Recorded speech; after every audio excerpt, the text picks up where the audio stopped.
question if you were in class yesterday.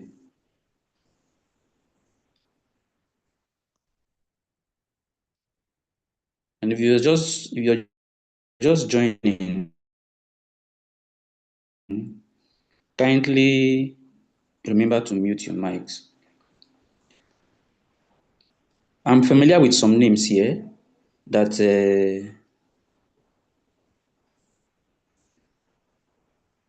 yes, I'm familiar with some names here. Names, some candidates that were in class yesterday. So since you're not ready to speak up, I am tempted to call you by name because there's no way we can proceed without doing a recap. At least let's be sure that knowledge was passed yesterday. So just one or two things that you can remember. All right, sir. Good evening, sir. I just want to be sure that knowledge was passed yesterday. Yeah, good evening. Yes, sir. So we spoke about professional ethics as the ethical norms, value, and principle that guides the profession. Then you mentioned that those things, they come with their consequences if not adhered to. So we also talked about the principle and components of ethics. Number one, utility principle, which is confidentiality, right, principle, fairness. We also talked about social justice principle, which means equity. So when we talked about the code of ethics that refer to the statement that expresses the ethical value. So from there, we discussed something how to settle decisions and reasons for doing so. Then you now said, okay, we'll continue with ethical behavior in social work. We also discuss define who a social work is and what they can do. Thank you, sir. Thank you, Ajisekola Oluwakemi. I hope I'm not murdering your name. Forgive me. Thank you for that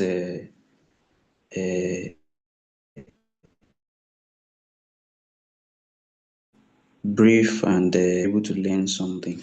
Can we also hear from at least one person more? Good evening, sir. Good evening, everyone. My name is Dari.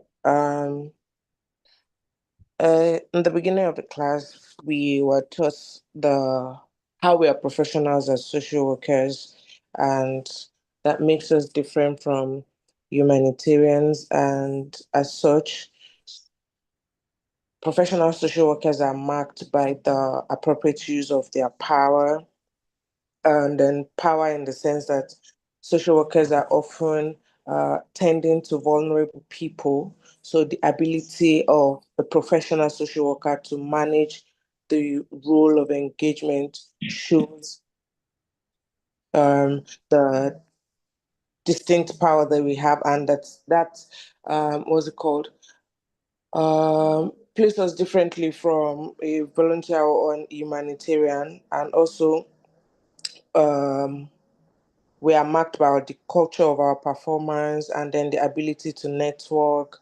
We were also told how that as professionals, we are marked by the correctness of our practice and the use of our models and not just intuition as professionals.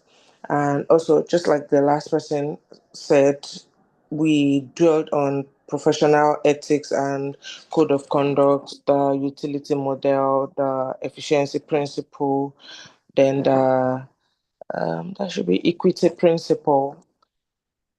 Yeah. Thank you, sir. All right. Thank you, Dari, for that nice recap too. We appreciate that. That also shows that knowledge was passed yesterday. So we agreed to start from where we stopped, and we say we'll be talking about the need for ethical behavior in social work. Having established and identified the fact that social work is a profession, and those who take part of, who practice, who act as social workers are professionals, because there are laid down principles and code of conduct that they are expected to follow through. This makes them professional. Now let us now consider, why is it even necessary for ethical behaviors in social work? Is it even necessary for us to be talking about ethics in social behavior? Well, it is very important that we consider the need for social work or ethics in social work behavior, or ethical behavior in social work rather, because social work is a problem solving profession. And while trying to solve a problem, you deal with humans that are dynamic in nature. You work with the human, not just the human, but his or her environment. So, and as such, there are things you need to keep a belief system, and if there's nothing in place to keep those biases in check, it might becloud your judgment and influence the therapeutic process. And like we said earlier, as a profession, social work has its standards. Instead of trying to set standards for the profession, begin to see how you can adjust your expectation to fit into this with the standards of the profession. That makes you a professional because you're ready to practice the profession called social work. And yesterday we talked about use of self and self-awareness.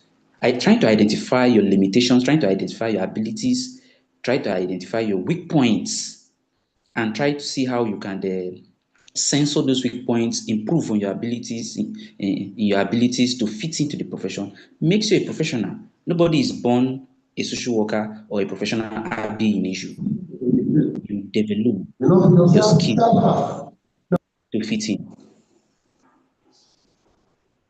So social work generally is a problem-solving profession. And secondly, social worker comes across varied and complex situations. So there are some situations you come encounter with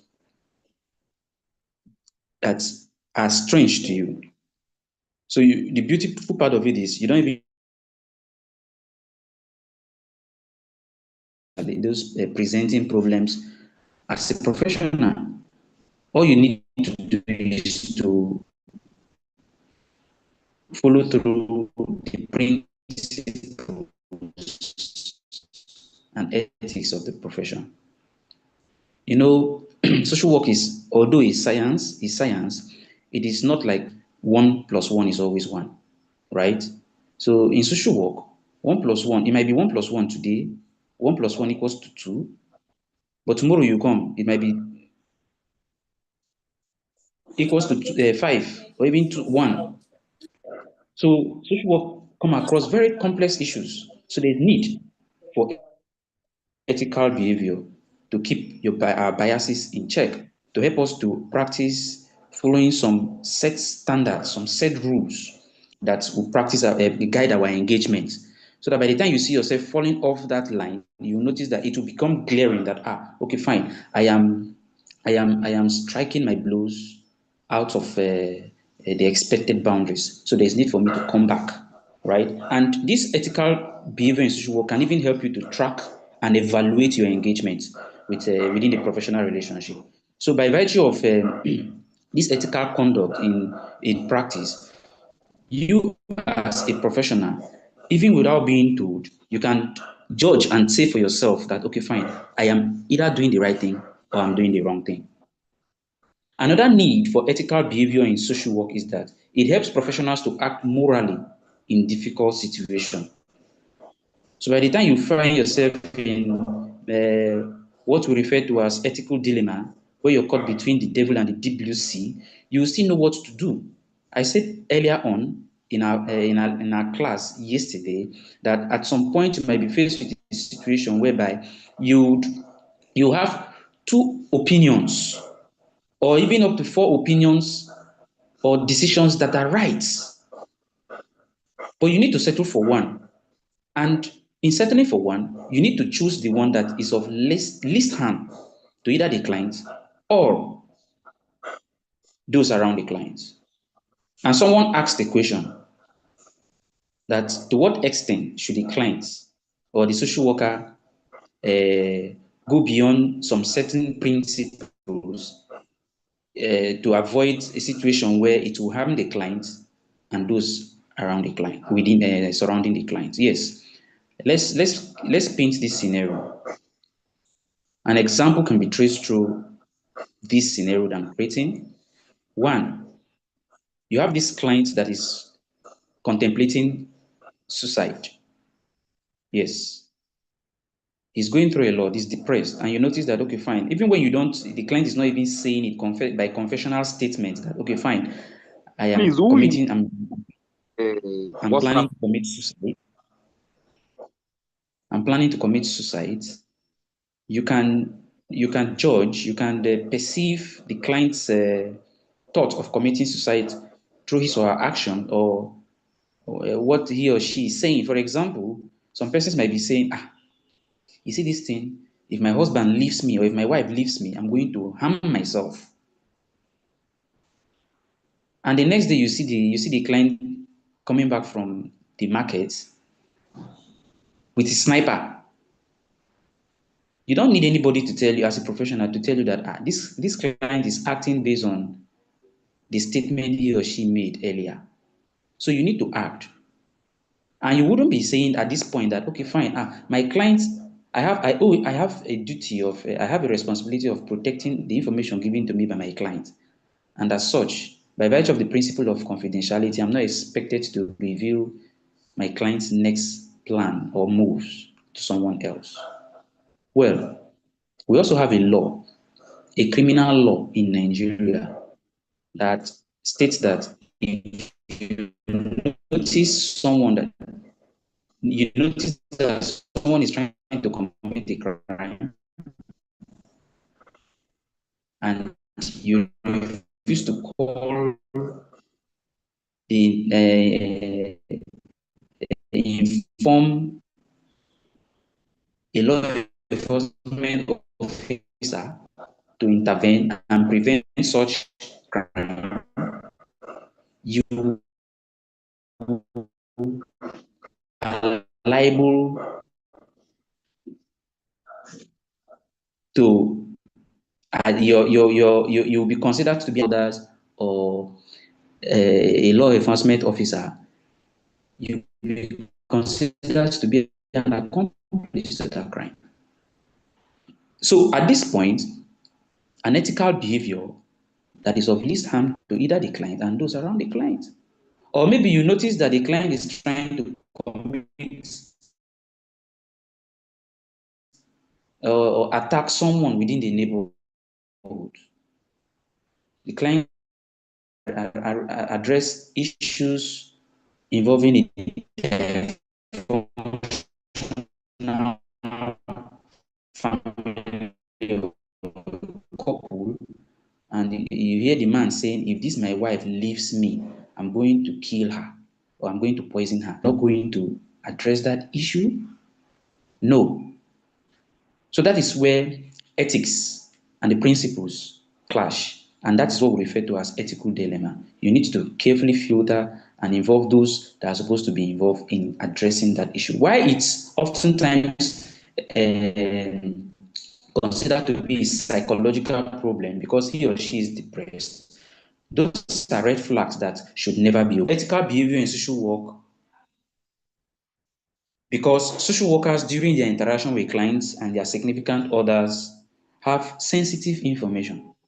So without ethical behavior, we might decide to do anything with the information we have with our clients.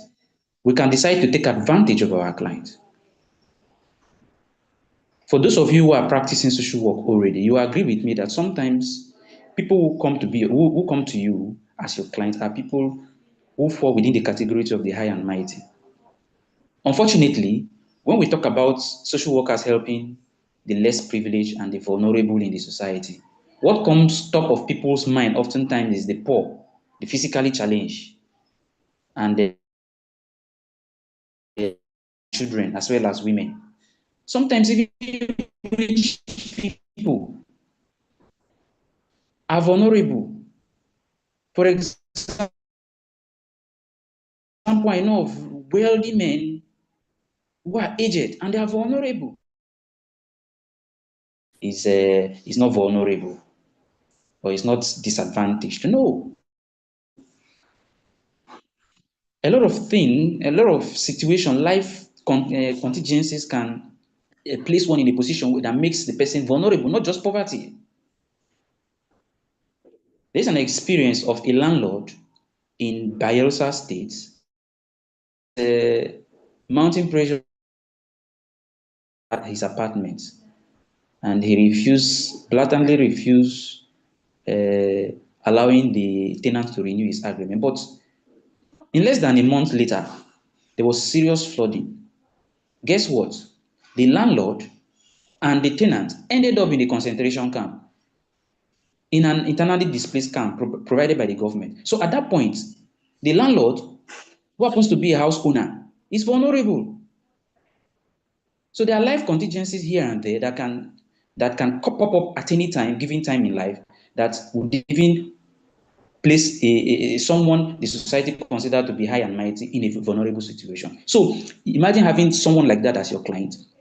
Without an ethical behavior, you might be in a position to take advantage of him or her. In a situation where sometimes you begin to have discussions outside the expounded boundaries of that professional relationship as to why that client comes to you. Imagine having a rich client, and this rich client is having dysfunctional family, or his children are having drug and substance use issue, and he's coming to you for intervention. And you now use that opportunity to strike a business with the client because, okay, fine, you know he's rich and you want to do business. Those are unethical and unprofessional behaviors. So ethics helps to guide and keep us in check to avoid crossing the line. Remember, we are talking about why there is need for ethical behavior in social work. I will paint another scenario. Imagine you have you're a male social worker and you have this young single lady that wants you to help address her issues, probably that has to do with her marital issues, fine, kind of. And without being guided by the ethics of the profession, if you're not careful, you see yourself crossing the line. And if you're not careful, without you necessarily crossing the line, probably you might not be the one crossing the line. The client might even begin to place you in a certain scale to say, oh, I wish my husband sounds like my social worker. And because of the client situation, the client might begin to tilt his or her attention to you. With the aid of ethical behavior, you begin to keep such advances in check. Because definitely it's going to lead to problems. Because by the time you begin to have one or two engagements, affairs with a client outside the purpose for that professional relationship, it becomes a serious problem. It raises dust. So social workers are often in a situation where their decisions can cause serious damage to clients. Sometimes we find ourselves in a situation where we'll be assisting clients to make decisions. We would want them to, we would be helping them to make decisions that will affect their life significantly. I will use this example. Let's say you're working in a hospital as a medical social worker, and a client comes to you and says, okay, client comes to the hospital and says, I don't want my leg. This client had multiple injury fractures, and the orthopedic surgeons are saying the leg needs to, the patient needs to be amputated. And the client is saying that no, he doesn't want his leg to be amputated. That he was told that there's a place in one community that can take care of that leg. But with your experience as a medical social worker, you know that that leg is dead because he can no longer flex his toes or his or her toes. And to make it worse, when the client had that accident, he was taken to a traditional bone setter, and he has stayed there. It's because it's beyond the traditional bone setter. That's why he's now in the hospital. And yet, the client is still insisting. So you now begin to try to talk to the client to help the client see the need to accept amputation. So without ethical behavior, you might want to help the clients, help decide for the clients because you feel your intentions are right, you're saying the right thing and you're doing the right thing. In social work engagements, correct or good intentions is not always right. So mark that. Good intentions are not always right. So even when you're doing, you want to convince the clients to see the need for that amputation, then you need to talk to the clients, present multiple scenarios or multiple coupled with their advantages and disadvantages, and let the client settle for one. And in the end, still ensure that that client sign a consent so that it won't be like you're the one that forced the client to take that decision. Right. So social workers occupy positions of authority in governmental and non-governmental organizations. So there is need for ethical behavior to avoid taking advantage of our subordinates. For example, you happen to be in charge of a non-governmental or maybe country director of one of these NGOs, international non-governmental organization in Nigeria, and as a social worker, if you're not careful, you begin to uh, be partial in your dealings. For example, if there are items to be distributed, you might begin to consider or prioritize your states or your village people. You might begin to prioritize a group of people. Or if you're a man, or maybe you're a woman, you might begin to prioritize women over men. Probably because of your experience that women are bad people. Maybe your former relationship did not work out and you begin to have this hatred for the opposite gender. So you must first of all understand that you are a human being. And definitely there is every possibility that you act like a human. And when those emotions pops up, you won't be there to tell yourself that I am going out of bounds. So what's that tool, that mechanism that has already been set in place by the profession to help keep you in check is the ethics of the profession. That is why it's good to practice. In fact, if you see yourself practicing without following these set rules, then we said something. There's a difference between a social worker and a philanthropist. And that is why most of us on this platform, that is what we are yet to come to terms with. And it's because of how permissive the environment is. And I would encourage us to have some interactions with some of we are privileged to have some friends here and colleagues here who are opportunity to be in different climes. Some of them are outside the country. You can engage with them, you can interact with them to help widen the scope of your understanding of how social work practice is carried out even outside of the shores of Nigeria. Most of them are here not because they've not been licensed to practice as social workers. Some of them are licensed practitioners. Like in my last class, I had about 3 to 4 licensed social workers in England, Canada, and the rest, even Australia. But then, for them to be recognized as a professional in Nigeria, they needed the Nigerian social work license too. So, as a professional or as a professional social worker, you should always expect or follow through the standard that has already been set to guide the profession. Those standards are there not just for the profession itself, but to guide you, to protect you, to protect the image of the profession, to even protect you against your colleague. For example, I cited an example earlier for a situation where a client is having a challenge, is contemplating suicide. At that point, you're expected to even communicate a colleague.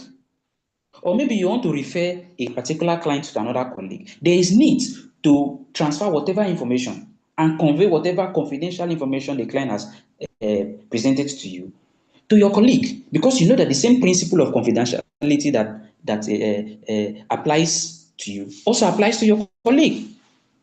So you see that this set rules, this standard ethical code of the profession is not just to protect the client, it's also to protect you, and even protect you from your client taking advantage, your colleague taking advantage of you, and also your superior from taking advantage of you. So we don't need to be selective in following or applying this. So social workers are also in positions where they allocate resources. That's another reason why there's need for ethical behavior, so that you won't be swayed by your emotions to favor some group of persons over the or over others, right? And like I said earlier, another reason why social workers need ethical behavior is that we have the duty to, we have the responsibility of preserving the professional autonomy, the image of the social work profession.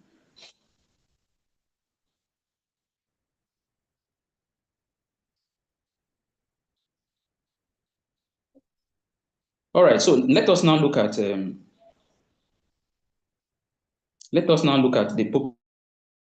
purpose of the code of ethics. What purpose does this code seek to achieve? According to the National Association of Social Work Code of Ethics, or according to the National Association of Social Work, the Code of Ethics serves the following 6 purposes. 1, remember yesterday I made mention of the fact that the code, ethical code of the profession, is a house kind of that covers, or that is an umbrella that houses the standard, the code of the profession, the principles of the profession, as well as the core values of the profession. So one of the purposes of this code of ethics is to help identify core values on which social work mission is based. So at every point in time, in the course of your intervention with clients, there is the responsibility lies on you as the professional to always justify that, okay, fine, what you're doing is social work and not something else. You cannot be practicing social work and at the same time doing another thing. You see, the services we render, naturally, that is why I keep telling my students that social work profession is one of the oldest profession. It is, the social work profession is as old as man, right? You see those little things we were taught while in school, in secondary school and nursery school back then, that if you see an old woman crossing the road, you help the old woman cross the road. If you see an old man carrying a load, you assist the old man. Those are social services, right? But what we do now and refer to it as social work is referred to as the institutional way, the organized way of doing social work. And that is why it's this misunderstanding that makes most persons claim to be social workers, even when they are not. You hear some of you saying that, okay, fine, I've been practicing social work for a very long time, and as a justification not to do field work. And I was like, come on, for you to be called a social worker first, you must be qualified. You must be qualified. And what qualifies you is the training. And what makes up this training as a requirement, and even compulsory at that, is field work. So that next time, before you say you're a social worker, or someone says a social worker, you should there are set rules. There's a standard that justifies a social worker. So anybody can say I'm a social worker, just like anybody can claim to be a doctor and a nurse. But the question is, have you been trained as a doctor? Have you been trained as a social worker? It's sad to say, or it's sad to see situations where people who are supposed to be philanthropists claiming to be social workers. Most of the NGOs today are being owned by philanthropists, and they claim to be social workers. And that is why we say that the code of ethics is to help us identify the core values of social work profession, the core values on which social work profession and mission is based. So the fact that you help people does not mean you're doing social work. A man that goes to a particular rural community and notices the high level of poverty in that community and decides to distribute rice and small money to members of that community is helping the community people. But that is not social work. Social work is a professional and scientific way of helping people come back to their mainstream of social functioning, identifying the root cause of problems and addressing it from the root. After giving people rice and money, what happens after once they finish eating the money? Will you be there to give them money and rice? But in social work relationship, we ensure that whatever services we are rendering to people during the course of termination, because it is believed that whatever has a beginning must have an end. From the beginning of your engagement with a particular client, it is believed that that professional relationship will definitely come to an end. And as a professional, it's expected that your client should still go on with life normally, even in your absence. So ethics will help you to identify, okay, fine, this thing I am doing, am I really doing social work? That is to say, with what I'm saying now, as an ethics, it is possible for you to be fluctuating from time to time. That is why you need to keep yourself in check. Secondly, the code summarizes broad ethical principles that reflect the profession's core values. And it also establishes a set of specific ethical standards that should be used to guide social work practice. For example, you want to interview a client or you want to counsel a client. Yes, you're a social worker, granted. You can decide to call your client and tell your client to come to your house for an interview. There's nothing wrong with that, but that is unethical. That is not professional. It is possible for someone to say, please, I don't even have interest in this client.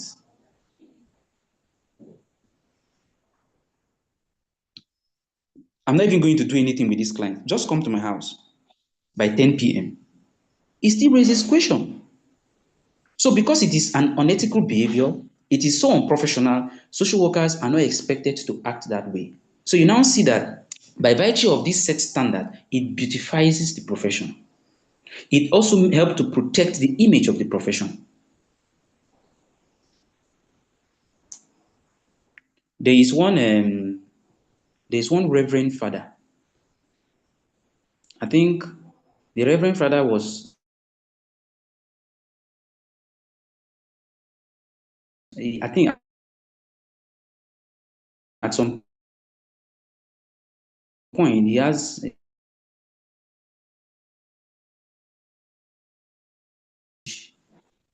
at a very hot hour, and ideally the girl was looking for a shelter, a place to sleep. And if the reverend father would have just said, okay, please, come, I can provide a shelter for you. Come and sleep here. But he did not. What did he do? He didn't even allow the girl to sleep within the boundaries of that parish. He had to call one or two persons and took the girl to their house and also inform the police. Now, why did he do this? It's not because he considered himself to be weak or because it's possible for him to do one or two with this little girl. But it was to put, and even the image of the church. So in a similar way, it is expected that social workers act professionally to protect their image, to protect their person, because as a responsibility, as an ethics, or as a principle, professionals are expected to practice in a way that will make them accountable One could say, okay, fine, that young girl that slept in my compound that day, even though I'm a single man and I stay alone, I didn't touch her. But what would others say? Tomorrow now, when there is any problem, they will say, you don't carry and go that social worker where they sleep with young girls. So it's not about what you think you can do and cannot do. It's about how to maintain the trust of the profession in the minds of the people, of the public. So ethics can help us to understand and apply this. This guides the social work practice. The code is also designed to help social workers to identify relevant consideration when professional obligations, conflicts, or ethical uncertainties arises. There are things, like yesterday I said, there are things that cannot be addressed, right, with the ethics and even the principles of, or will I say, the obligations of the professions, right? So the code of conduct can help us to act rightly too. For example, you go to a community and you notice that, okay, fine, this community, they're engaging in repugnant practices that relegate women to the background. And as such, women cannot make improvement beyond where the society has placed them. You're trying to address such power dynamics in the community. You don't go with heavy-handedness. If not, the community members will not feel safe any longer. You need to engage in what we refer to as cultural humility, and that is when you will be given opportunity to demonstrate your cultural competence. So that is what it means that social work or the code designs or help the social workers to identify relevant considerations. So if there's a particular angle you need to tilt a bit, you need to bend. You bend, like the situation I just painted or scenario I just created. It's not your position to begin to challenge the repugnant nature of that community's custom. If not, you might even go, you might not even, you might likely not leave that community with your complete head. You might be able to say, okay, fine, what if you begin to empower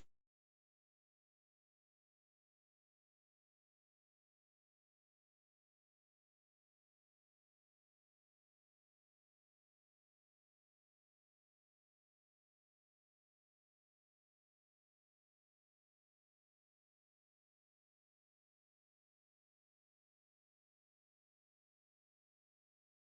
What if you do it this way? What if you begin to empower women? You know that some of these issues, in this, there's also need for you to see that would go as far as addressing that issue.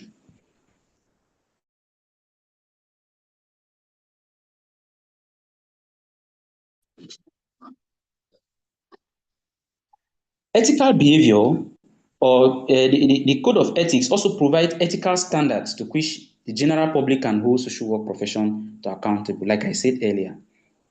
So with the aid of the ethical code, it can foster trust and accountability. So you practicing in line with these ethics would help endear us the minds of the public. You know, we are the social engineers. And for we to address the problems of the society needs to trust us.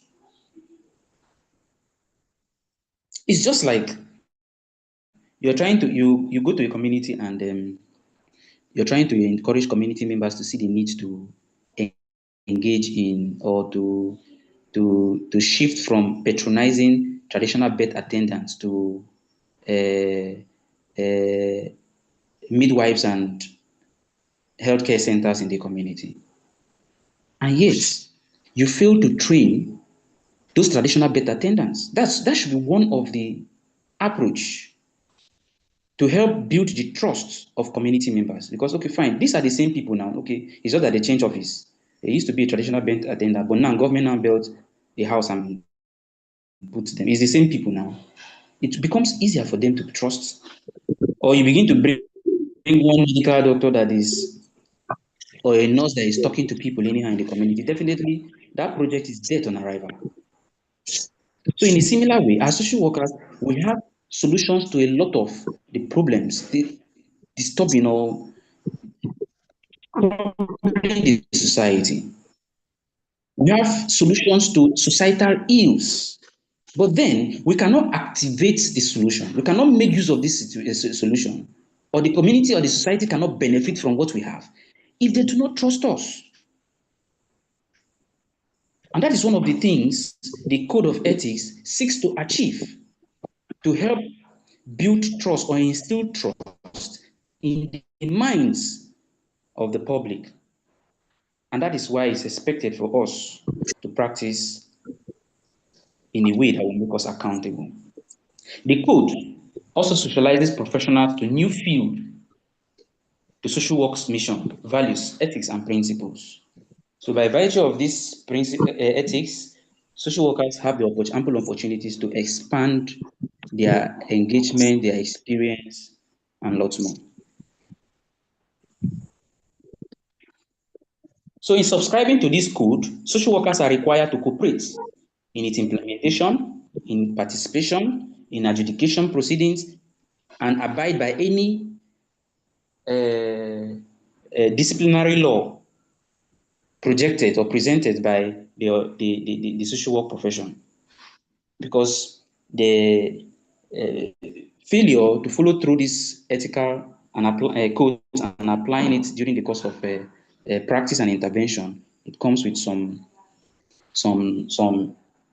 penalties, right? So that will now take us to the values and ethical principles of social work. But before we proceed, as usual, I would like to leave the floor open for some questions. I would like to leave the floor open for some questions. So please, if you have any question, feel free to ask. I want to commend you all for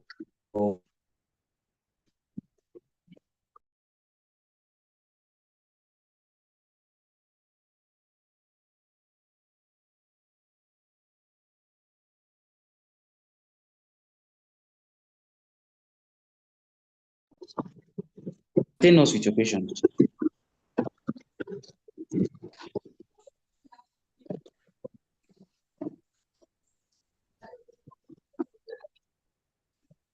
I've been talking for almost an hour now. You want to tell me you you understood all what I said?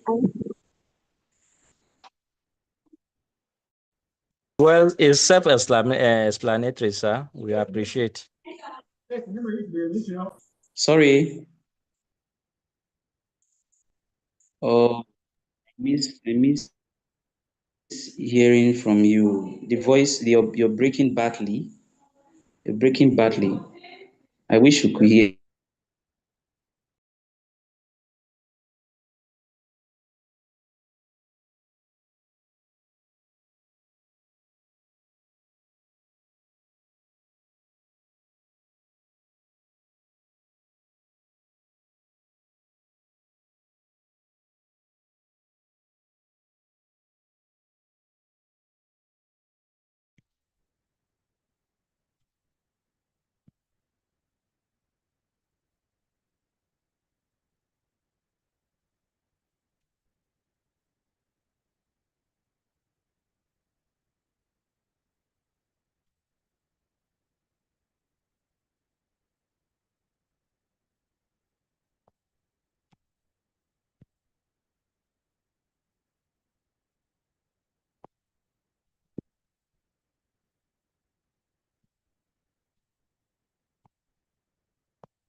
The network is very bad. The network is very, very bad. Please, sir. Hello. Hello.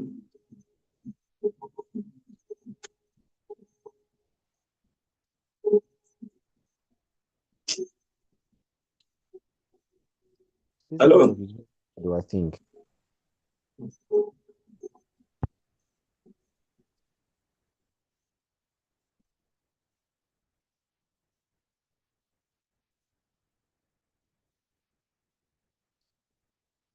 Speak.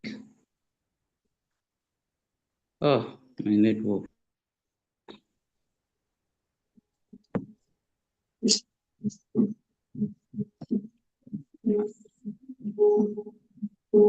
Oh, network.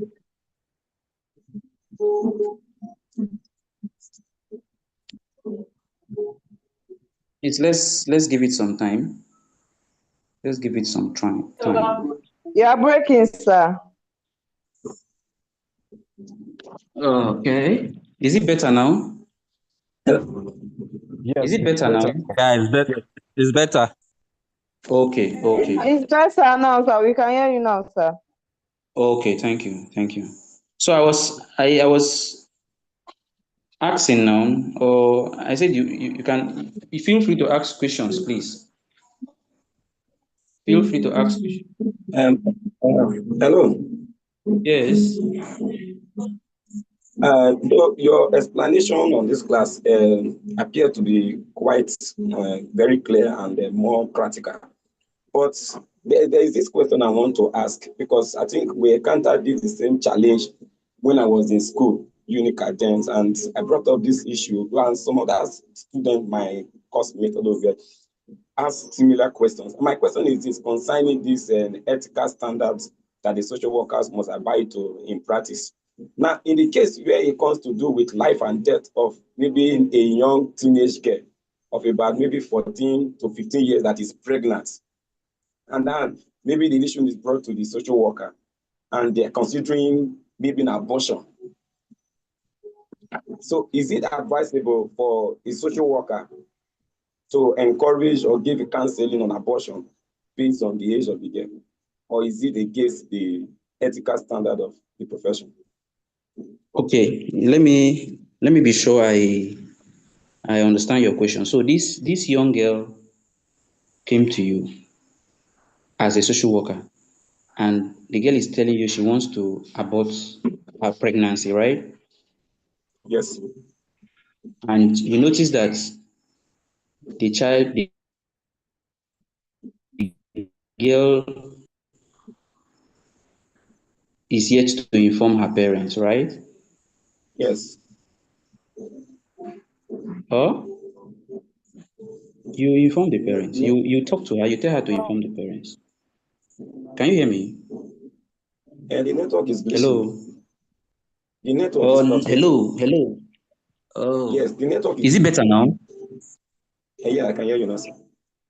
I was saying that you can she is considered to be a minor as far as she's below the age of age 18. She's considered to be a minor. And in Okay. your professional relationship with a minor, you're expected to always have the presence of the child or the client's parents. You cannot engage a minor in the absence of his or her parents. It is wrong. It Okay. is wrong. So not to talk about not to talk of a life-threatening issue as pregnancy. You have to involve the parents. And that is where your competence comes in, your professionalism comes in. Now, there is already a reason why that girl is scared of telling the parents. So that is where you will come in and make sure that that child is safe even after telling the parents about her situation. So you work on the child to talk to the parents and assure the child that you would also talk to the parents not to overreact. And if the child is scared, you could as well inform the child to say, okay, fine. If you're telling your parents, can you do that in my presence so that we can take charge of the situation? And as a professional, even before the child, you should expose whatever her situation is. You should be able to work on the parents' mind, to prepare their mind and help them to avoid overreacting. And if you feel that even after exposing or informing the parents, the child is still in danger, then such a child should be withdrawn from the parents and given a Okay. shelter where she can be taken care of until she puts to bed. Right? This is in line with international best practice. And apart from that, you also ask the question: what if the pregnancy is threatening the child's life? Even a married woman, although our law frowns at abortion, but if the pregnancy is threatening the life of the woman, there are two options. It's either you save the baby or save the mother's life. So in this case, after withdrawing this child and helping this child to get a shelter, the parents can no longer decide for such a how is it called, for such a child, since the child is no longer under the child and the parents. Now the agency that is responsible for the care of that child will now sign a consent form as to which child or who to save, either the baby or the girl. I don't know if that is clear. And Okay. that decision cannot be taken without involving the girl, although she is a minor, but at least to some Yeah, extent, okay. you can This is a still get critical, some, the critical case. you understand, you can still get some information from the young girl. Okay? I That's hope, I hope, I hope it's clear yeah, enough. I'm clear yeah, enough for you misunderstood. to. Yeah, Okay. misunderstood. So, but Thank you so much. avoid the temptation of handling it, having an issue without involving the parents. And I think we address this issue. These are some of the reasons why it is wrong for a social worker to practice, even when you're in private practice. You cannot say, okay, fine, I'm a social worker, you want to handle cases like this. You expose yourself to a lot of problems. So you see in this case now, you referred it to an agency that is now in charge. And that agency is now standing to get the consent and work with a medical professional to ensure safe delivery or safe abortion. Yes, our law frowns against abortion, but then Yes. our laws are against abortion, but then if the pregnancy is threatening the woman, there's room for abortion. That is what we refer to Okay. as legal abortion. Perfect. Perfect. Thank you, sir. All right. So, Joy, your mic is unmuted. You want to say something? Joy? Okay, in the absence of any further question, let us proceed, please.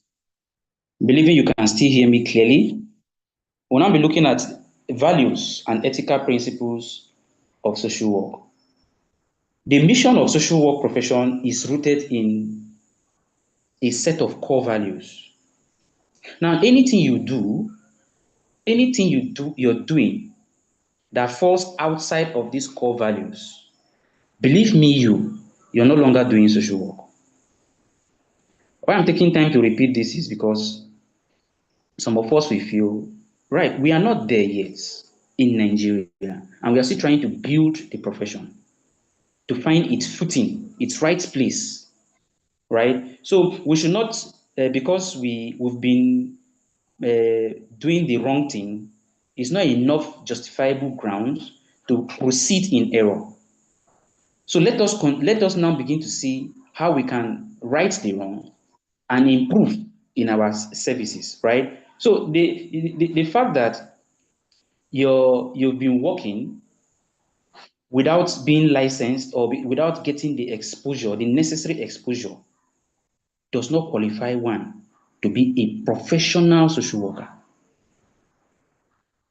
But at the end of this engagement and when you're licensed, you can boldly and proudly refer to yourself as one. Okay, so for you to become a professional, your practice, your engagement must be rooted in the six core values of social work, right? And these core values embraced by social workers throughout the profession's history happens to be the foundation of social work unique purpose and perspectives. This is what differentiates the social worker from a philanthropist. A philanthropist is just a good man that wants to help people and make a name for himself. But a social worker is a professional that applies his professional skills in human relationship, scientific skills in helping people to help themselves. And one of these core values is service to humanity. Service to humanity. Now, I want us to engage in a kind of self-reflection. And I want us to think. Sometimes you see people rendering services and you feel, okay, fine, they are good people because they are doing those things. But the fact that someone is carrying out a good deed does not mean his motives are right. Sorry, I'm not against our politicians, but I like using them as because they fit into my explanations. For example, our politicians, the fact that you see them remembering the masses whenever it's time for election and they start distributing money, rice, and whatever, that is a good act. But that doesn't mean they are doing a good thing. So because you say you're a social worker and you're rendering service to humanity, it's not enough. So as a value in social work, it is expected that you engage in a self-scrutiny to ask yourself, this thing I'm doing, am I destroying the future? Or am I rendering service to humanity? In the next 1 century, in the next decades, in the next 10 years and thereabout, or 20 years, will people still benefit from these good deeds? Or am I just doing this because I want to gain popularity or want to take advantage of people? Of course, you can render service to people just because you want to benefit something from them.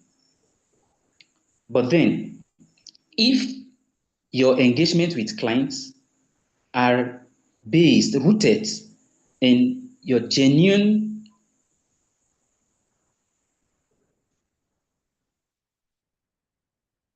desire to render services to people, then you're practicing under the core values of social work. And that is where oftentimes people say that, okay, social work is a helping profession and there's no money in social work. That makes people feel that, okay, fine, because you're a social worker, all you do is you render free services, pro bono services. No. The fact that you're doing something to help the people does not mean you cannot make money out of it. Of course, you can make money out of it. But then, the truth of the matter is, money or profit is not expected to be the main reason why you're rendering such services. The second principle, the second core value is social justice. Social justice. Mind you, these principles are six. These core values, rather, are six in number. Social justice. You might decide to want to help or render services. The services you want to render, will it promote social justice or will it fight against social justice? Now, let me say this. Let me use this example. Taiwo, you say the first value. You say what's the first value? I say service to humanity. Service to humanity. And the second one is social justice. So let's say you go to this rural community. Sorry, I like using rural community oftentimes I'm a community development social worker. Let's say you go to this rural community and you notice that there's a power dynamics, and as such, the power dynamics do not favor women, right? And you want to push for kind of services that would relegate or delegate powers to women for there to be power balance, right? In social work, we see power as as a commodity, something that can be given and be taken, right? So, as a way of trying to balance these power dynamics in this community, you should also be careful not to empower the other gender to the point of making them overpowerful. Because by the time they are overly empowered, the same problem you are addressing with women, you might end up going back to that community to see how you can help men to get back their powers. Another example could be that, okay, fine, because you're interested in something, you have connections, because ideally, as social workers, we are expected to be highly connected. We are expected to be highly connected. We should be close to the National Assembly because we are in a position to lobby them to come up with policies that will address some societal ills. So you now say, okay, fine, because of your connection, because of your closeness to the National Assembly, you now begin to push for some policies that will promote injustice some to some group of people, projects, or you're trying to push for it to be implemented, even though it is going to address some problems. But the fact that a lot of persons are not going to benefit from that program, the fact that it's going to relegate significant number of the population to another problem, then that is not social work. That project, that intervention is not in line with the core values of social work. For it to be considered a social work engagement, then it must, in its totality, push for social justice. It must have the flavor that this program, these policies are geared toward addressing social imbalance in society, not tilted towards a particular group of people. That would in itself be unjust. That would be in itself an injustice, which the social work profession is even fighting and working against. So you cannot be a doctor and at the same time be a cancer, right? You should either be a doctor or a cancer. So a doctor is always there to remove a cancer. And we are as social workers, we are always there to remove social problems. So you're in a position to remove and not to introduce a problem. So whenever you see yourself trying to solve a problem and exposing the society to or a client to a more bigger problem, then you're not doing social work. So this means that from time to time in our engagement, there is need for evaluation. And even before engagement, there is need to ask yourself, this thing I'm about to do, to what extent, in all sincerity, is it in line with the core values of the social work profession? How am I different from my neighbor who is not a social worker, who can also do this? Of course, we have, let's say, professionals from other disciplines that can as well counsel.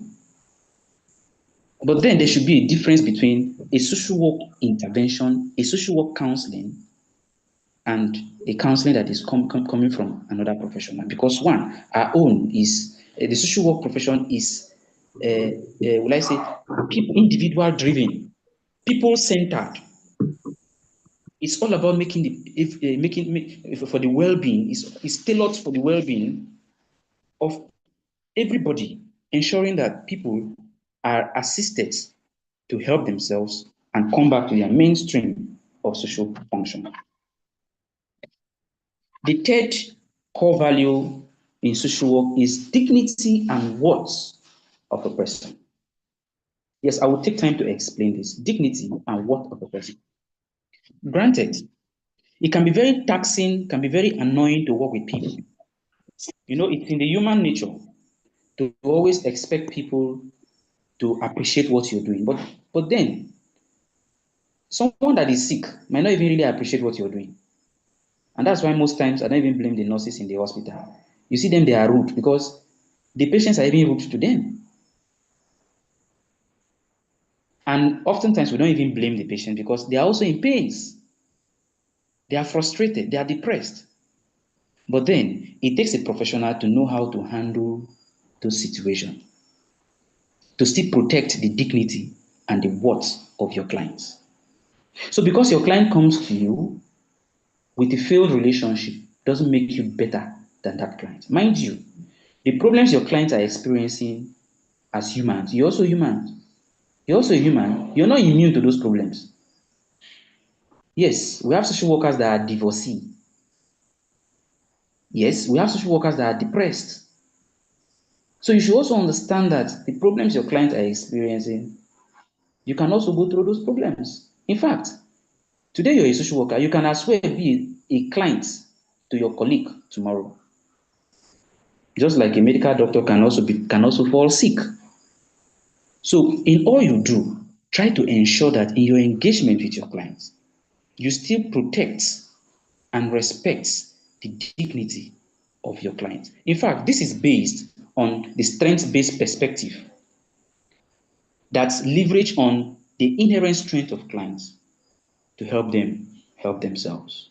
It is believed in social work that no matter how vulnerable, no matter how weak a client is, there are still some inherent strength in the client. And helping the client to identify his or her strengths is in itself therapeutic because most of them do not even know that, okay, fine, they still have some strengths left with them. That's why they decided to come to you. If they could tap from those strengths, there wouldn't be need for them to come to you. So if you can help them identify their strengths, you automatically are helping them to recover, to heal. So no matter how wayward or will I say disappointed in themselves, and no matter how frustrated they feel, we still want to find our way to help them identify their strength and avoid a situation where we directly or indirectly make them feel even worse than themselves. In fact, it is against the principle of social work if you're caught in a situation whereby in your relationship with your clients, you directly or indirectly making the client feel less of his or herself. And of course, we know what we are talking about. So social work is geared toward protecting the dignity of people, of their clients. So you ask yourself, these engagements, these policies I'm pushing, these services I'm trying to render to a particular group of people, a community, family, or individual, will it go a long way in damaging the person's sense of self-worth, or will it boost the person's sense of self-worth? That will help you. Placing it in that scale will help you to know whether to proceed or not. Now, another core values in social work is that social work places emphasis in the importance of human relationship. It is believed that humans cannot exist in a vacuum. Yes, of course, even our Messiah, Jesus Christ. It's possible for God to just create Jesus Christ and make him to disappear from heaven and appear here on earth. But God still made sure he passed through the natural process. So no human can exist in a vacuum. No human can exist somewhere and later decided to exist in another place. So that means at every given time, everybody you see belongs to a family, belongs to an organization, belongs to an association. In fact, in where I come from, there's a saying that if you touch a madman, the day you hurt a madman, that is when you will know that that madman has relatives. So even that madman you see on the street, he has a mother, he has a father, he has a wife, he has children, and has siblings. So social workers, the social work profession takes advantage or recognizes the importance of relationships and leverage on relationships to help people. So imagine you see a young girl or a young boy outside and you want to help the young boy. One of the things you want to leverage on is you'll be asking, where are you from? Who are your people? The reason you're asking this question is to begin to identify how you can even tailor your intervention, to identify relationship that exists or that he belongs to, and how these relationships can be leveraged upon to address the client's disequilibrium. And that takes us to the fifth core values, which has to do with integrity. Yes, no matter the good you are trying to do, there is no room for rascality, there is no room for pomposity in social work. No matter what you want to do, you must practice in a way that would uphold the integrity of the profession. And we say that, I remember I said earlier, this can never be overemphasized because one, this will help to build trust in the minds of people. Because by the time you begin to practice in a way that raises question, people no longer trust us. Especially in Nigeria, where we are still trying to help people to recognize the importance of social work. And you, that is a social worker, a licensed one at that, you're now practicing in a way that raises question. Then you're discouraging people from taking advantage of our existence. You're stopping people from recognizing us. You're stopping people from demanding our services. So that is why, as a core value, it is expected that we protect the integrity, the dignity, and image of the profession. So whatever you do, make sure you practice in a way that would protect the image of the profession. Now, it will interest you to know that in each of these core values, there are some principles that are beneath them. Yes, in each of these core values, we have principles that are beneath them. That takes us to competence. Competence happens to be the sixth value, core values of social work. You need to demonstrate your competence always, as far as you're active in practice, in service. A lot of you are finding it difficult. I see how you're complaining in the platform, this field work should be reviewed, blah, blah, blah. Let me tell us, I said something, I don't know if you were not listening. Imagine someone that has, in this class, we have PhD holders with social work background. You think all of this we are saying is new? It's not even strange to them, but they are here because they need to be reminded. They need to refresh their memories and get the license. You don't set standards for the profession. You don't. So, as a social worker, you should be open to learning every day. If let's say professionals, some of you you're coming from social work background down to your PhD, but there's still need for you to be here. And as far as you're in practice, there will still be need for you to constantly engage in field work. And I explained this in our last engagement. That was on Friday. Okay, during our orientation. As social worker, you will not always be saying that I've been doing social work for the past how many years. There's no need for field work. No, no.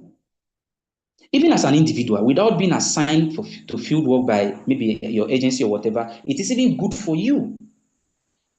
I remember when I just got my job where I'm working, when I got to that environment, I had to do field work, not because I was asked to. And there is an aspect of field work that I engaged in that period. It is known as KINEP, which happens to be the first phase of the field work that some of you will be engaged in. That KINEP refers to know your neighborhood experience. Now, as a social worker, I did not say, okay, fine, I've been practicing, I have my license,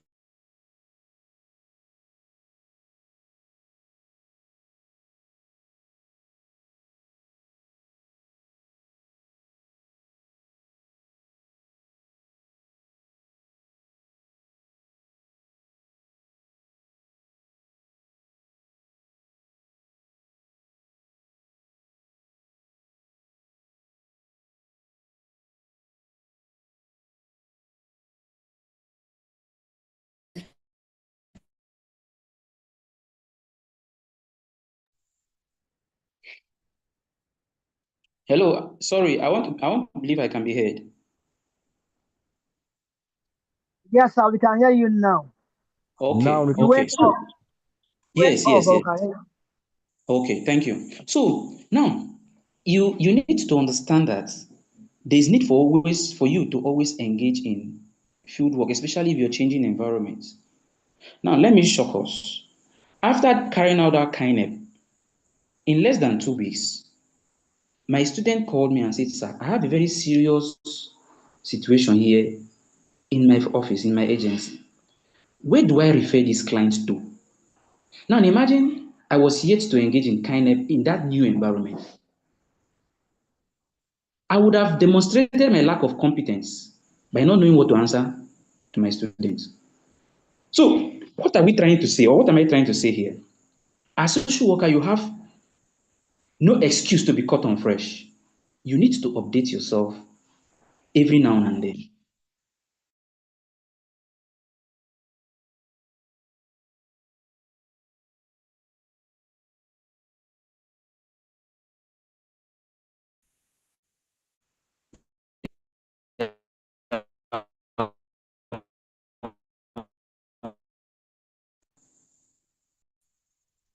So there are opportunities for workshops, there are opportunities for conferences, there are opportunities for crash programs, just to improve. In fact, we live in a world or in a time where the world is fast-paced.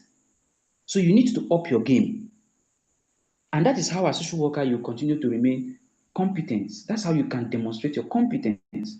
It's not just to say, I've been practicing for 10 years, I've been practicing for 20 years. When last did you receive your last training? When last did you attend a workshop or a seminar where you're exposed to new ways of doing things, new ways of practice, new method of intervention, new models of resolving clients' disequilibria? The society is dynamic, and social work is the only profession where we have humans as both the end product, the finished product, and the raw material. Humans are both our raw materials and our finished products. And these humans are dynamic in nature. So you cannot bank on what you were taught 10 to 20 years ago and you're still baxing and saying, I've been practicing this. You need to engage in constant training. And that is how your competence level can be tested. Believe me, if you go to a place and you say, okay, fine, I've been practicing consistently for the past 10 years, and they are trying to measure or test your competence as a social worker, believe me, your competency level will fail. So you should be telling someone that, okay, fine, so and so period, for the past 2 years, I've engaged in field work, apart from my normal practice. Beautiful. How many hours, how many trainings have you attended, or conferences have you attended? So you need to challenge. It's not about you getting it and you feel, okay, fine, I'm a social worker. It's not a once and for all time thing, okay? All right. So that is what we have for competence. And we will now be looking at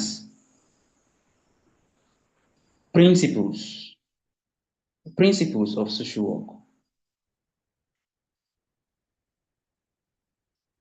The ethical principles screen, according to Leuenberg and Douglas in 1996. But before we proceed, I'm not even sure we'll proceed. I want us to ask questions at this point, please. Because this class was supposed to last for 1 hour, and this is almost 1 hour, 30 minutes. So let me give room for questioning so that we can use the remaining time to answer your questions.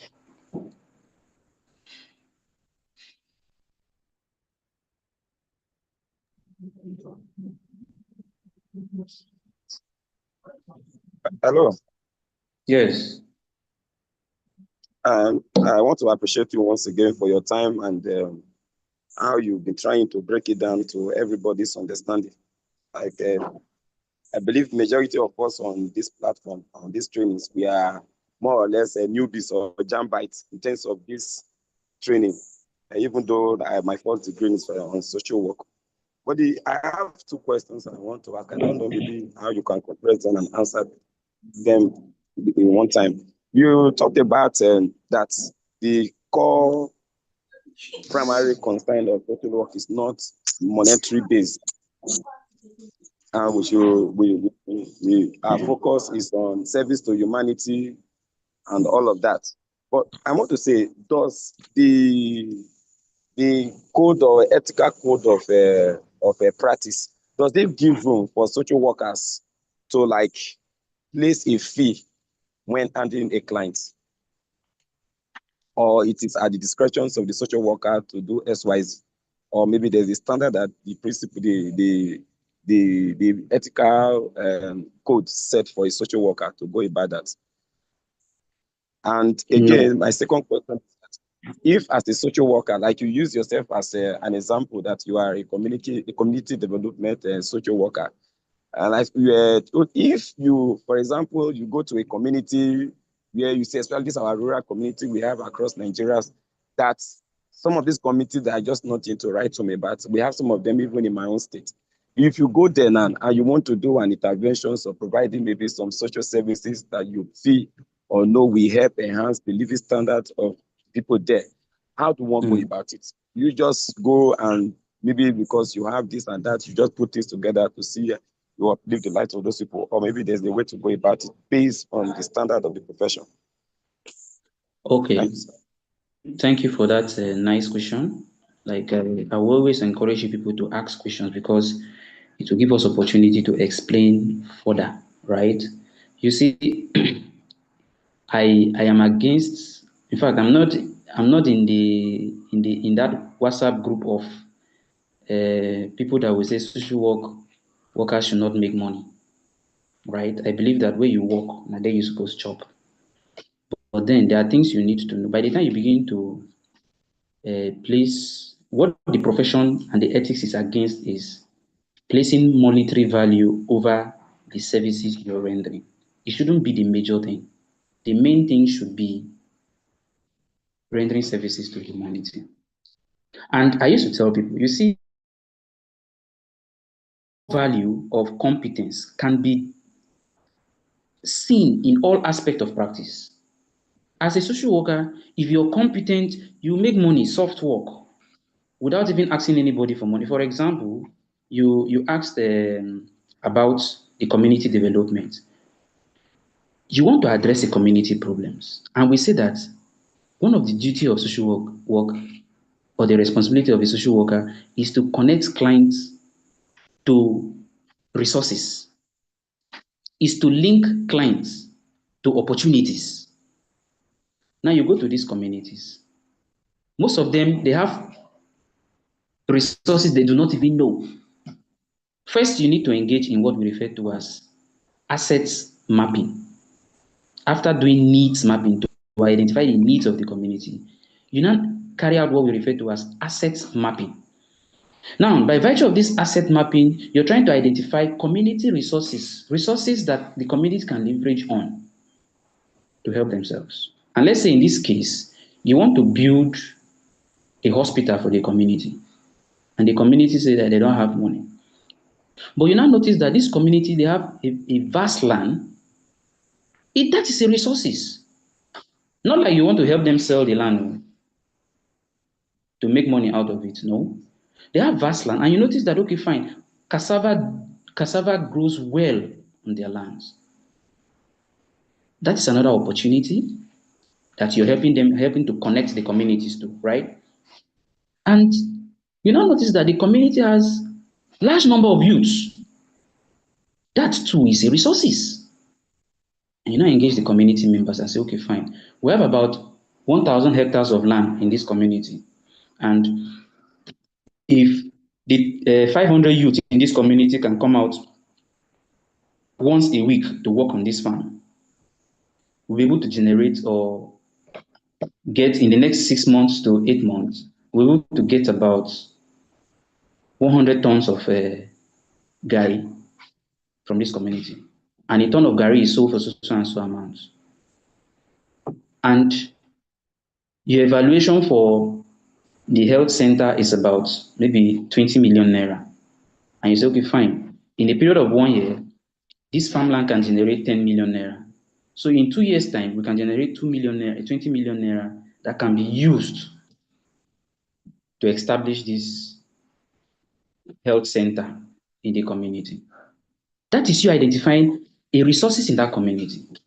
And in a situation whereby the community's resources are not enough to meet up the 20 million naira, whatever they can raise, you link the community to an external resources. You say, okay, fine, for example, Minister of Health, either the commissioner or minister, and you say, okay, fine, this community, they need a health center. And this is what they've been going through because they don't have a health center. The nearest one is very far. And this community, they've been able, out of 20 million, they've been able to raise 7 million. So please, we need your intervention. You either link them up to a governmental agency or a non-governmental agency or multiple agencies to address that problem. And let me also ask you, you that asked that question, would you be drafting all of this without involving yourself or including yourself? Definitely, automatically, you occupy the position of a consultant in that project. So whatever goes to the consultant comes to you. So that is you negotiating a fair deal, even without talking to your client about money.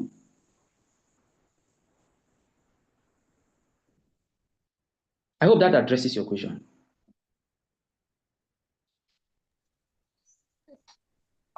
I can't hear you. Hello. I don't know if I can be heard. Yes. Thank you. All right. Any further question? Oluwakemi. My question is that how do we handle a client that couldn't pay hospital bills?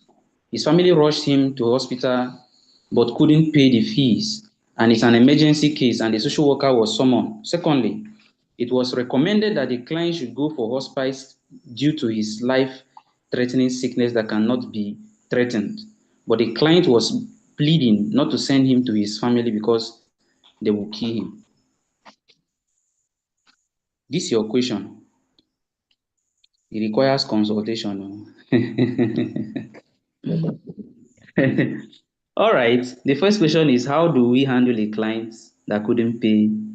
Yes, there is always, let's say, there is always an arrangement for indigent clients or patients to pay their hospital bills. In fact, the federal government and even some state government makes provision for this arrangement to cover up for clients or patients who fall within this category. So a medical social worker will find his or herself in a medical setting, and the client who happens to find himself within this, who falls under this category, all you need to do as a social worker is to help such a client to access that funds. That money is there, but in the human nature, humans are corrupt. So everybody, in fact, in Nigeria setting, anything that comes from the federal government, people see it as national cake. And we don't even have conscience. Everybody will want to key into it, want to share. Even if it is 1 naira, you will see a rich man. I remember during the COVID-19, when they were people were looting warehouses. You will see people parking their SUVs just to go and steal or join the tout in breaking the warehouse, just to pack gari and noodles and even spaghetti. And he'll be taking it to his SUV. Not like this is a broke man. That is the human nature. We are selfish. So now, the presence of a social worker is to ensure that people who access this fund for indigent patients are actually those who fall within the category of indigent patients, those who qualify. For example, if a patient says, okay, fine, I can't afford my bills, it now depends on, or the responsibility now lies on the social worker to carry out a back check on that client. Okay, give me your address. Where are you from? What's your family name? The social worker begins to investigate. Okay, this person is jobless. This person is homeless. In fact, this person has they've been looking for this person. They never knew. The family never knew he's in the hospital. The social worker will now come back with his or her report and say, "Oh, please, this client actually qualifies to access this funding." And the social worker will now begin to facilitate and ensure that the management of that hospital allows this particular client to benefit from that funding. And the presence of social worker too will also help avoid a situation where the top management of that agency would want to siphon that money. Because if you're in this environment, once they allocate this money, the social worker will constantly want to know the amount, and each of the patients every patient that benefits, they minus the balance to know what is remaining so that they can help more patients to access this funding. Another example that is similar to this is what we refer to as the NEL fund. Please, someone's mic is unmuted. Kindly mute your mic, right? The NEL fund, that's a school loan for students who cannot afford their school fees, who cannot pay their school fees.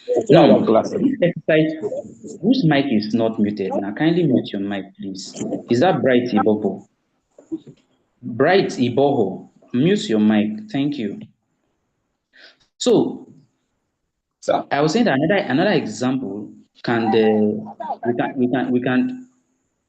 we can use the NEL fund as another example. A situation where students or this provision that is being put in place by the government to help address school dropouts from higher institution, right? But if you notice, if you look clearly, you will notice that most of the persons that are benefiting from this project are those who in themselves can actually afford it. But because they were aware of this program early enough, they were able to apply even before those who really need it could apply. This same situation, we find ourselves in this same situation during the SWPCE and the Empower program that was supposed to address unemployment among graduates, youths that are unemployed. But those who were in city and got the information firsthand, even when they are employed, they still went ahead as applying. And before those that really needed it could apply, the space had already been taken by those who got the information early enough, even though they were employed. So now to address situations of this nature, they are supposed to carry social workers along.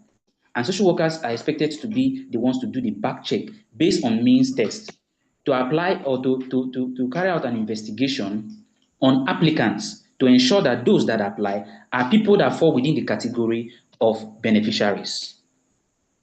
Because by the time you see my name or you see the name of so and so person, you come to my house and you see where I'm living. You notice that I have parents that are working and they can afford to pay my school fees. You even notice that they've given me that school fees and I use it to play Bet Naija. Because I lost the money, I am now looking for NEL fund. So you will now go back and say, okay, fine, so and so person do not qualify. So in a hospital environment, social workers can act as these agents to ensure that people who cannot afford their bills in reality, not just by hearing from them and say, okay, fine, I can't afford my bills.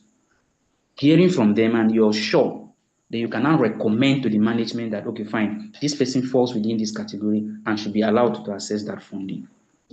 Then the second question, your second question is, you said it was recommended that the client should, of course, this client that is saying that he's not ready to go back home. As social workers, we should avoid working with emotions.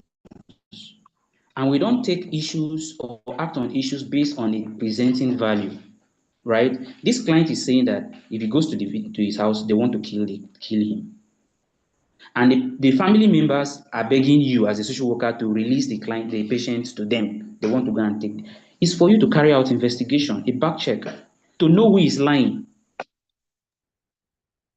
To know who is lying. Okay, fine. The family is ready. It's possible that patient is trying to avoid something. And why you need to be careful is because one, that patient might be taking the space of someone else that really needs that space. So you need to do a follow-up to ensure that, okay, fine, the family are really in a position to take care of, and the family they mean no harm. And apart from that, you after discharging the client or the patient, you still need to do a kind of follow-up to ensure that that client is safe with the family members. I hope that addresses your question, Oluwakemi. Yes, sir. Thank you very much, sir. All right, you're welcome. All right, in the absence of any further question, I would like to draw a curtain here. When we meet next time, God's willing,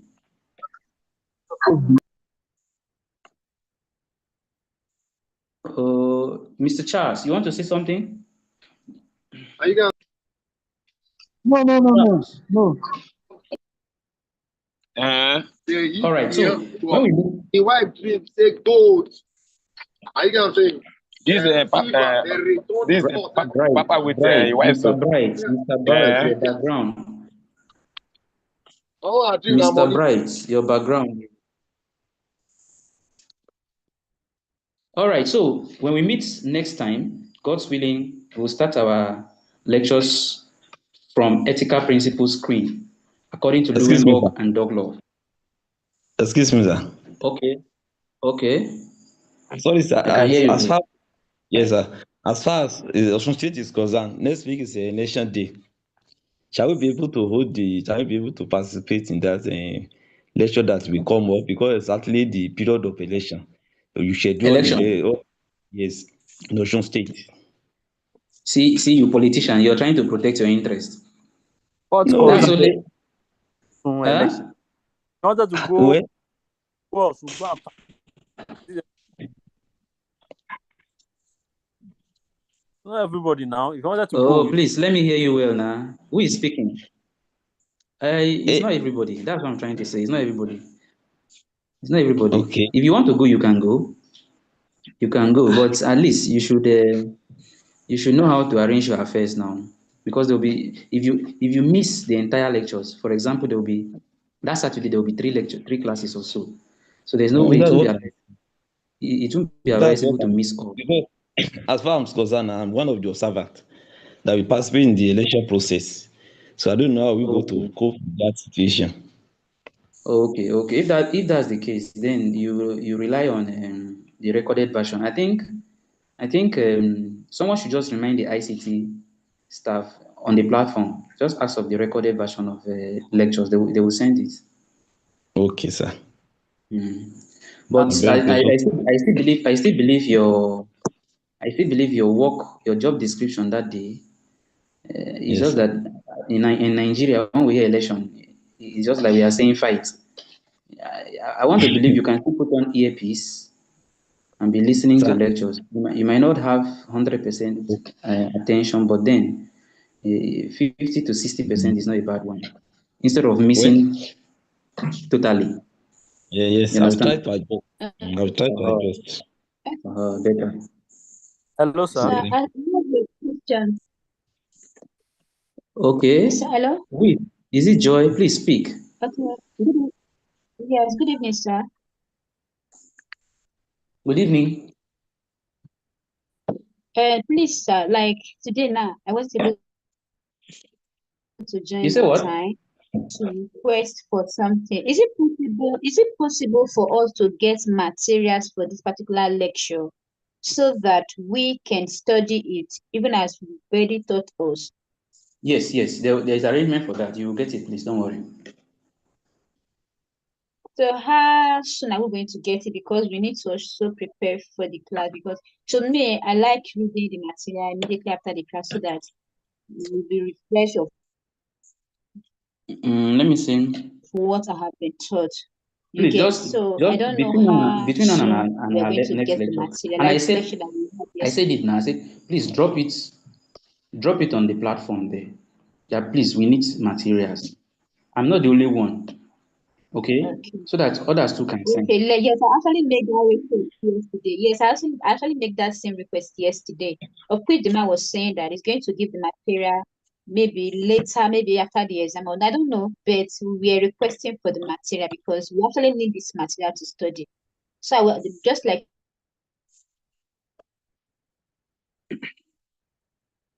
he said, I'm going to drop this on the platform. It's all right, no problem. Take care. Hello?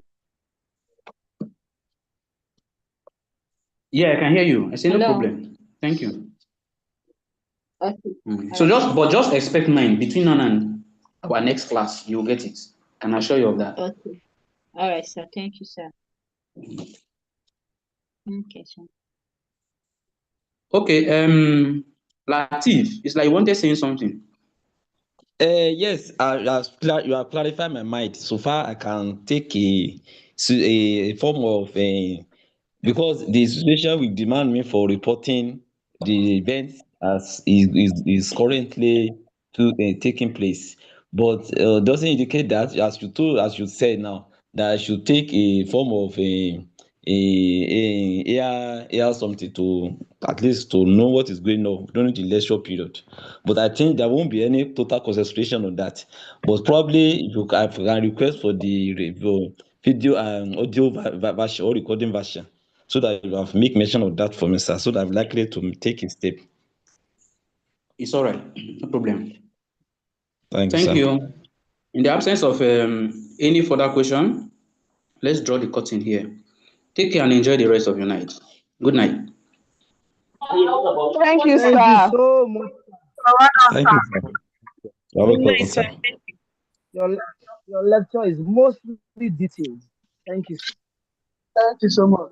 Thank you so much. God bless you from us. Yes.